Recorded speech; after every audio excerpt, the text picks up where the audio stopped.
ലക്ഷങ്ങൾ ചെലവഴിച്ച് വാങ്ങിയ ഡ്രയർ മെഷീൻ അനാഥാവസ്ഥയിൽ. പെരുമ്പടപ്പ് ബ്ലോക്ക് പഞ്ചായത്തിന്റെ വാർഷിക പദ്ധതിയിൽ ഉൾപ്പെടുത്തിയാണ് ഡ്രയർ മെഷീൻ വാങ്ങിയത്. ലക്ഷങ്ങൾ ചെലവഴിച്ച് വാങ്ങിയ മെഷീൻ മാസങ്ങളോളമായി പെരുമുക്ക് കോലത്തുംപാടം കോൾപ്പടവിൽ അനാഥമായി കിടക്കുന്ന സാഹചര്യമാണ്. മഴ കനത്തതോടെ യന്ത്രഭാഗങ്ങൾ മുഴുവൻ വെള്ളത്തിൽ മുങ്ങുന്ന സ്ഥിതിയുമുണ്ട്. ഉത്തരവാദിത്തപ്പെട്ടവരുടെ അനാസ്ഥയ്ക്കെതിരായി ആലങ്കോട് മണ്ഡലം കോൺഗ്രസ് കമ്മിറ്റി സംഘടിപ്പിച്ച പ്രതിഷേധ സദസ്സ് ജില്ലാ Congress committee general secretary Siddique Panthavoor ഉദ്ഘാടനം ചെയ്തു. മണ്ഡലം കോൺഗ്രസ് കമ്മിറ്റി പ്രസിഡന്റ് രഞ്ജിത്ത് അടാട്ട് അധ്യക്ഷനായി. PT. Khader, Sreekumar Perumukku, CV. Ibrahim, Zubair എൻ.വി., PV. Muhammad കുട്ടി, കെ. കേളു, എ.പി. അബ്ദുള്ളക്കുട്ടി, കെ.വി. മൂസക്കുട്ടി, അർജുൻ ആനന്ദ് തുടങ്ങിയവർ നേതൃത്വം നൽകി.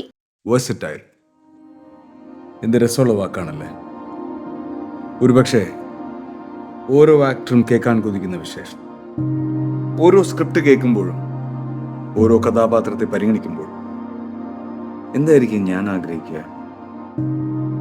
ഇത് ഡിഫറെൻ്റ് ആയിരിക്കണം, എനിക്ക് മാത്രം ചേരുന്ന ഒന്നാവണം, എന്തെങ്കിലുമൊക്കെ പുതുമ വേണം, ആളുകൾക്ക് ഇഷ്ടമാവണം, ലോകം പറയണം, വാ versatile, something never seen before. നിങ്ങളും അത് തന്നെയല്ലേ ആഗ്രഹിക്കുക? സ്പെഷ്യൽ മൊമെന്റ്സിന് വേണ്ടി ജ്വല്ലറി തിരഞ്ഞെടുക്കുമ്പോൾ നെവർ സീൻ ബിഫോർ ഡിസൈൻസ്, നിങ്ങളുടെ സ്നേഹത്തോളം പ്യൂർ ആൻഡ് പ്രഷ്യസ്, ഹൃദയം തൊട്ടറിഞ്ഞുള്ള സർവീസ്. കവിത ഗോൾഡൻ ഡയമണ്ട്സ് പോലെ തീർത്തും versatile. Kavitha golden diamonds, the versatile jewelry.